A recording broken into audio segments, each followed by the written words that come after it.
दोस्तों, teddy point के एक और बेहतरीन वीडियो में आप सभी का स्वागत है। दोस्तों, आज हम क्लास 12 के बायोलॉजी के बारे में most important question and answer के बारे में टिप्पणी करने वाले हैं। क्लास 12 बायोलॉजी यूपी बोर्ड के हिसाब से बहुत ही इम्पॉर्टेंट है, जो लगातार प्रीवियस ईयर लगातार 4-5 सालों से यही क्वेश्चन रिपीट होते रहते हैं। दोस्तों, आप सबको पता है कि यूपी बोर्ड के पास लिमिटेड क्वेश्चन होते हैं, तो इन्हीं क्वेश्चनों को बार बार पूछ लेता है। चलिए, हम अपने ये नोट जो तैयार किया हमने 4 से 5 घंटे हमको नोट तैयार करने में लगे हैं। आप लोग के लिए हमने बहुत मेहनत किया है, तो प्लीज़ चैनल को सब्सक्राइब करिएगा, वीडियो को लाइक करिएगा। इस वीडियो में हमने जो लाइक टारगेट रखा है दोस्तों, 100 टारगेट है कि आप 100 लाइक तो पहुंचा ही देंगे। चलिए, इसमें बात करते हैं क्या है इस नोट में। तो top 14 important question and answer है। फिर है सरल शब्दों का प्रयोग किया गया है। इस टॉपिक को पढ़ने के बाद आपको कोई भी एक भी शब्द याद करने की ज़रूरत नहीं पड़ेगी, इसीलिए यहाँ पे हमने लिख भी दिया कि याद करने की ज़रूरत नहीं है। तीसरा कि आपको पढ़कर सब समझ में आएगा, पढ़ने के बाद आपको कोई याद नहीं करना पड़ेगा, रटने की ज़रूरत यहाँ पे नहीं है। तो दोस्तों, हम आपका ज़्यादा समय न लेते हुए हम वीडियो को चलिए स्टार्ट करते हैं।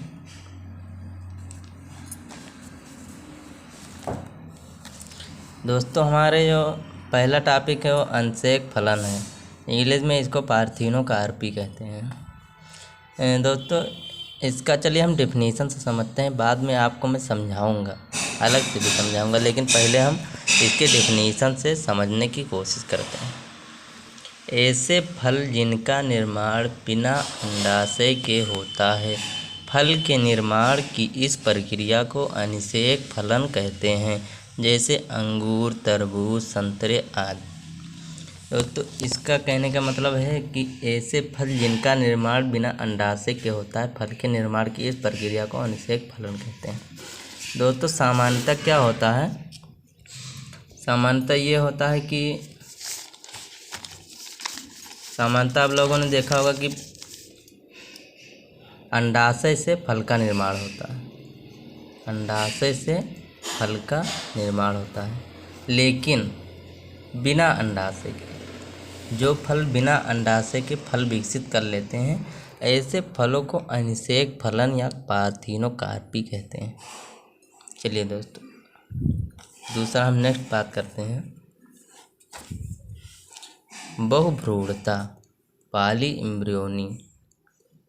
इसका हम लोग डिफिनेशन पढ़ने की कोशिश करते हैं।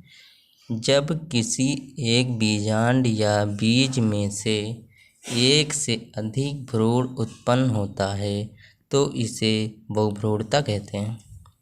यह घटना अनावृत पौधों में अधिक होती है, परंतु आवृत बीजी पौधों में यह बहुत कम होती है। बहुभ्रूणता की खोज एंटोनी वान लीवनहॉक ने संतरे में की थी। ये दोस्तों यहाँ पे याद करने वाला टॉपिक है कि आपसे पूछ सकता है कि बहुभ्रूणता की खोज किसने की। तो बहुभ्रूणता की खोज एंटोनी वान लीवनहॉक हो जाएगा। यहाँ पे इसको हम हाईलाइट कर दे रहे हैं, एंटोनी वान लीवनहॉक। दोस्तों, बहुभ्रूणता में क्या होता है, चलिए हम आपको समझा देते हैं थोड़ा सा कि एक बीजांड में, जैसे अगर ये एक बीजांड है, तो एक बीजांड में से एक से अधिक भ्रूण अगर उत्पन्न हो जाएं, वैसे सामान्यतः क्या होता है कि एक बीजांड में एक ही बीज उत्पन्न होता है, लेकिन ऐसी स्थिति जब हो जाए कि एक बीजांड में एक से अधिक बीज उत्पन्न हो जाएं, तो इस प्रोसेस को, इस प्रक्रिया को हम क्या कहेंगे? बहुभ्रूणता कहेंगे। और दोस्तों, जो सबसे पहले बहुभ्रूणता की खोज किसने की थी? तो एंटोनी वान लीवनहॉक ने की थी, संतरे में की थी। ये भी जानने वाला है कि किस में की थी, तो संतरे में की थी। चलिए दोस्तों, हम नेक्स्ट करते हैं। नेक्स्ट है हमारा सहप्रभाविता, कोडोमिनेंस। सहप्रभाविता, कोडोमिनेंस। तो इसका हम डिफिनीशन पढ़ते हैं, परिभाषा से समझने की प्रयास करते हैं।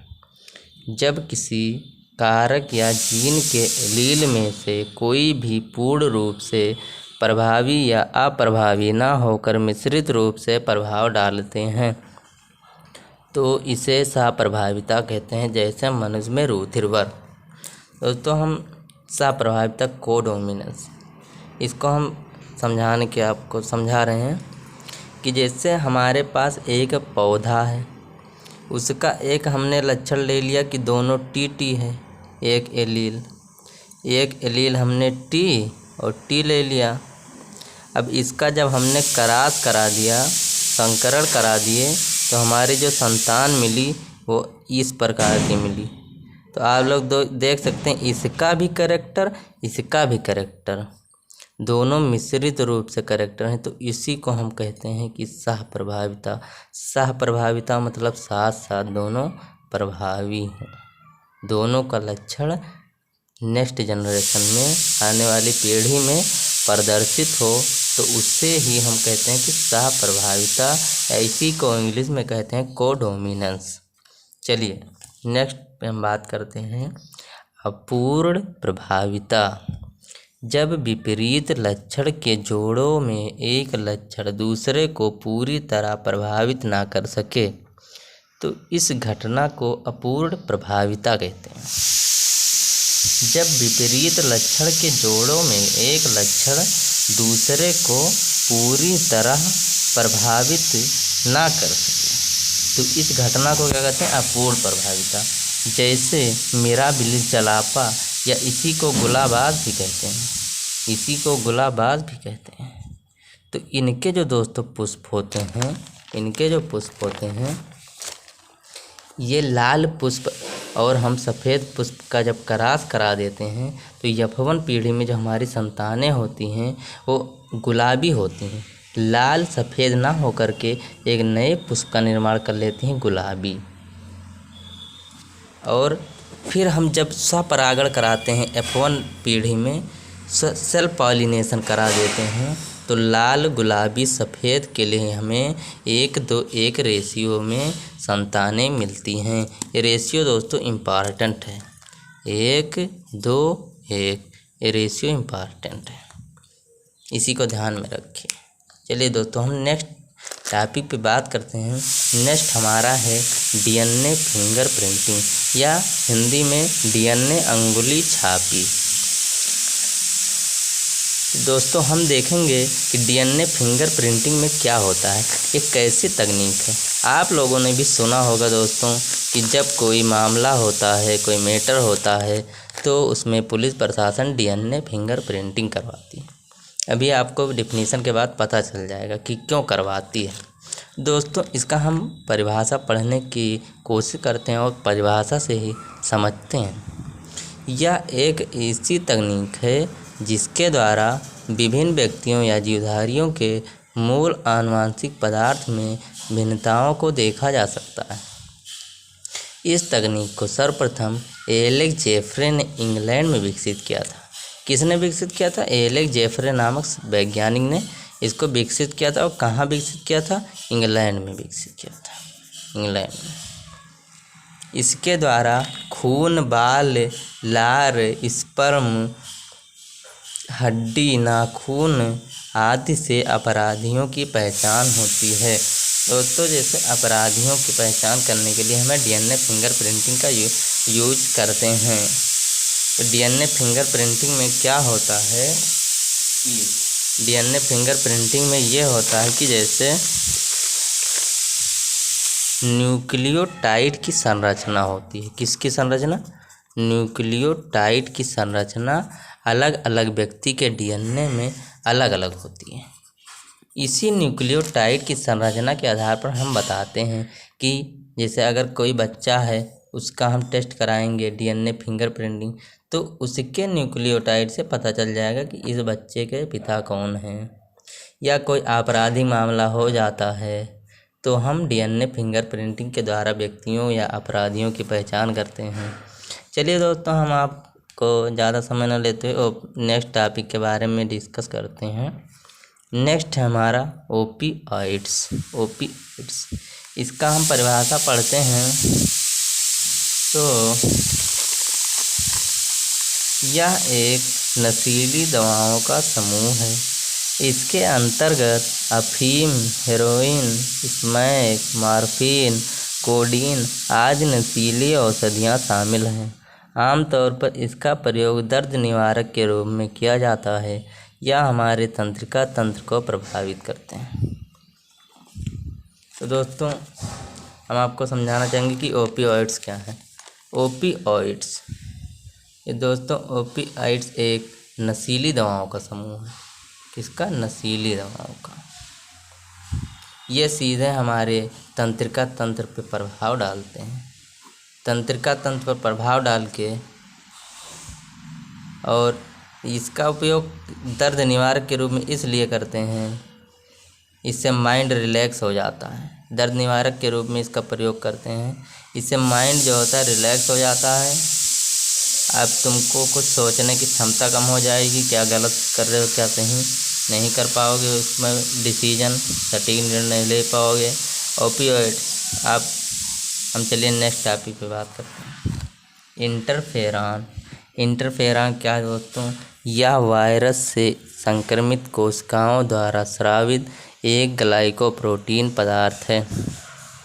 यह वायरस से संक्रमित कोशिकाओं द्वारा स्रावित एक ग्लाइकोप्रोटीन पदार्थ है जो इन कोशिकाओं को वायरस के संक्रमण से सुरक्षित रखता है। इसका प्रयोग रोग निवारक के रूप में किया जाता है। यह अंतःकोशिकीय विषाणुओं के गुणन को रोकता है, इसीलिए इसे इंटरफेरॉन कहा गया। दोस्तों इंटरफेरॉन क्या है?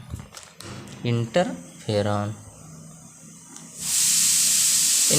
ये है कि दोस्तों अगर कोई कोशिका है हमारी वायरस से संक्रमित हो जाएगी तो ये एक ग्लाइकोप्रोटीन सिक्रेट करती है। ग्लाइकोप्रोटीन एक पदार्थ होता है, इसके द्वारा सिक्रेशन होता है। ये क्या करता है कि अन्य कोशिकाओं को, जैसे इसके बगल में अन्य कोशिका हैं, तो ये पदार्थ इसको वायरस के संक्रमित होने से बचाएगा। इसीलिए इसको इंटरफेरॉन कहते हैं कि ये इंटरफेयर करेगा, इसमें कोई डैमेज ना हो, इसीलिए ये ग्लाइकोप्रोटीन इसमें इंटरफेयर करेगा। चलिए नेक्स्ट बात करते हैं प्रतिरक्षा इम्यूनिटी। तो प्रतिरक्षा क्या है, इम्यूनिटी क्या है, इसके बारे में परिभाषा से जानने की कोशिश करते हैं। किसी प्राणी के शरीर में शरीर द्वारा किसी रोग जनक के प्रतिरोग से लड़ने की क्षमता को प्रतिरक्षा कहा जाता है। चलिए इसको समझते हैं। प्रतिरक्षा दोस्तों प्रतिरक्षा जैसे हमारे बॉडी में, अगर जैसे हमारे बॉडी में प्रतिरक्षा क्या है, तो जैसे अगर हमारे शरीर में कोई हमारे रोग कारक, जैसे कोई रोग कारक हमारे शरीर में अगर जैसे एंट्री करेगा, ये माना कोई रोग कारक है, बैक्टीरिया, वायरस, जीवाणु, कुछ भी है, प्रोटोजोआ, ये हमारे जैसे मानव शरीर में अगर एंटर करेगा तो हमारे शरीर के पास भी एक होता इम्यून सिस्टम। ये ऐसी केमिकल सिक्रेट करेगा जो इस जीवाणु को रोकने में सक्षम हो। कहने का मतलब है कि प्रतिरक्षा एक ऐसी चीज़ है, मतलब शरीर के प्रति रक्षा करना, इसको ही हम प्रतिरक्षा कहते हैं। अगर कोई बैक्टीरिया, वायरस, प्रोटोजोआ हमारे शरीर में इंटर करेगा तो उसको रोकने का काम हमारी प्रतिरक्षा तंत्र करेगी, इम्यून सिस्टम करेगी, इसी को प्रतिरक्षा कहते हैं। चलिए नेक्स्ट बात करते हैं बीटी कॉटन, बीटी कपास।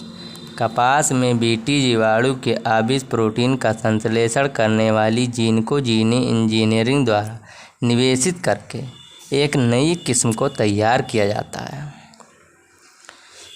जिसे बीटी कॉटन कहते हैं। यह एक कीट प्रतिरोधी किस्म होती है। इसके प्रयोग से प्रत्येक वर्ष करोड़ों रुपए की फसल को कीटों से बचाया जाता है। तो बीटी कपास क्या होता है कि जैसे जो बीटी कपास होता है, बीटी कॉटन, इसका कोई, बीटी का मतलब बैसिलस thuringiensis। बीटी का जैसे कोई आविष प्रोटीन है, मतलब आविष प्रोटीन मतलब इसमें विष नहीं है, इसके विष को निकाल दिया गया है।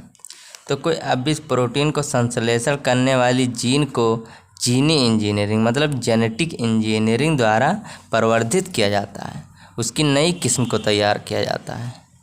उसकी नई किस्म को जब तैयार किया जाता है तो इसमें कीट से लड़ने की क्षमता होती है, ज़्यादा पैदावार करने की क्षमता होती है, कम समय में फसल पक जाती है। ये सब दोस्तों लाभ होते हैं। ये एक ट्रांसजेनिक प्लांट के अंतर्गत आता है। चलिए हम नेक्स्ट बात करते हैं। दोस्तों हमारा नेक्स्ट है प्रतिबंधन एंजाइम, रिस्ट्रिक्शन एंजाइम। यह एक ऐसा एंजाइम है जिसके द्वारा डीएनए खंड को विशिष्ट स्थानों से काटा जाता है। प्रतिबंधन एंजाइम यह एक ऐसा एंजाइम है जिसके द्वारा डीएनए खंड को विशिष्ट स्थानों से काटा जाता है। इसे आणविक कैंची भी कहा जाता है। प्रतिबंधन एंडोन्यूक्लियस एंजाइम डीएनए खंड को काटता है, जबकि लाइगेज एंजाइम डीएनए खंडों को जोड़ता है। ये आपको याद करने वाली चीज़ है कि जो लाइगेज एंजाइम होता है ये जोड़ता है, जोड़ने का काम करेगा, और जो एंडोन्यूक्लियस एंजाइम होता है ये काटने का काम करेगा।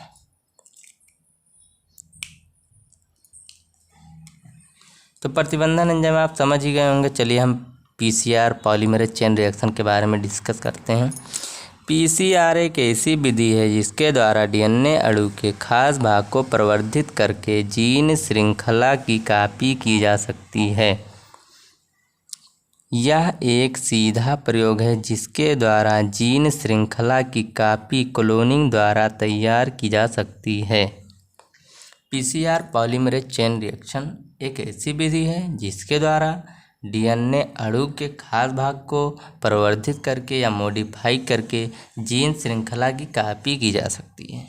मतलब है कि जीन की कॉपी जो करने की विधि होती है पीसीआर पॉलीमरेज चेन रिएक्शन के अंतर्गत की जाती है। यह एक सीधा प्रयोग है जिसके द्वारा जीन श्रृंखला की क्लोनिंग का मतलब सेम उसी के जैसा। जैसे हम कहें कि कोई एक फ़ोन है, उसी की जैसा, उसी के फीचर, उसी के हर एक फंक्शन हम नया फ़ोन दूसरा तैयार कर दें तो इसी को हम कहते हैं क्लोनिंग। क्लोन मतलब उसका हमशक्ल, क्लोनिंग। चलिए नेक्स्ट हम बात करते हैं दोस्तों बायोपायरेसी। मल्टीनेशनल कंपनियों व दूसरे संगठन द्वारा किसी दूसरे देश की अनुमति या सहमति के बिना उस देश की जैविक संसाधन का उपयोग करना बायोपायरेसी कहलाता है। दोस्तों बायोपायरेसी हम समझते हैं कि अगर कोई देश कोई फसल की अच्छी किस्म को तैयार कर लेती है तो उस फार्मूला को कोई दूसरा देश चुरा ले, उस फार्मूला को कोई दूसरा देश चुरा ले और उस देश से पहले अपना नॉमिनेशन करवा दे कि उस फार्मूले को इस देश ने नहीं बल्कि इस देश ने खोजा है। तो इसी जो डाटा में चोरी होती है, इसी डाटा में चोरी को हम बायोपायरेसी कहते हैं। उम्मीद है आपको समझ में आ गया होगा। चलिए एक बार हम फिर से परिभाषा को पढ़ लेते हैं जिससे आपको कोई भी चीज़ याद करने की ज़रूरत ना पड़े। जैसे हमने पहले कहा है कि पढ़कर सब समझ में आएगा। मल्टीनेशनल कंपनियों व दूसरे संगठन द्वारा किसी दूसरे देश की अनुमति या सहमति के बिना उस देश के जैविक संसाधन का उपयोग करना बायोपायरेसी कहलाता है। चलिए नेक्स्ट बात करते हैं परजीवी जंतु, ट्रांसजेनिक एनिमल। ऐसे जंतु जिनके डीएनए में एक अतिरिक्त जीन प्रवेश करा दिया जाता है। कहने का मतलब है दोस्तों कि कोई जंतु है, उसके डीएनए में एक अतिरिक्त जीन इंटर कर दिया जाए, उसे परजीवी जंतु कहते हैं। यह जीन अपना लक्षण भी व्यक्त करता है। इससे एक नई प्रजाति का भी विकास होता है, जैसे डॉली भेड़, कागा गाय, मीरा बकरी। ये तीन जो है एग्जाम्पल हैं परजीवी जंतु के। तो दोस्तों जैसे अगर कोई डीएनए है किसी जंतु का, उस डीएनए में एक अतिरिक्त जीन इंटर करा दिया जाए और ये जीन अपना लक्षण भी व्यक्त करे, इसी को हम कहते हैं परजीवी जंतु। चलिए हम नेक्स्ट बात कर लेते हैं तप्त स्थल, हॉट स्पॉट। वह क्षेत्र जहाँ की जैव विविधता संकट में होता है उसे तप्त स्थल कहते हैं। या इंग्लिश में इसी को हॉट स्पॉट कहते हैं। जिससे दोस्तों क्या होता है कि जंगल में कोई प्रजाति है, कोई जैव विविधता संकट में है जहाँ की, तो उसी को हम हॉट स्पॉट रीजन घोषित कर देते हैं। दोस्तों आज की वीडियो यहीं पे समाप्त होती है। उम्मीद करता हूँ वीडियो आपको अच्छा लगा होगा। हमारा जो लाइक का टारगेट है दोस्तों, बहुत मेहनत किए हैं आप लोग के लिए, तो 100 लाइक तो पहुंचा ही दीजिए और चैनल को सब्सक्राइब कीजिए। Thanks for watching. मिलते हैं स्टडी पॉइंट के एक और नए वीडियो, जल्द ही मिलेंगे आपको नए वीडियो में, बेहतरीन वीडियो में। आप सभी का स्वागत है। धन्यवाद।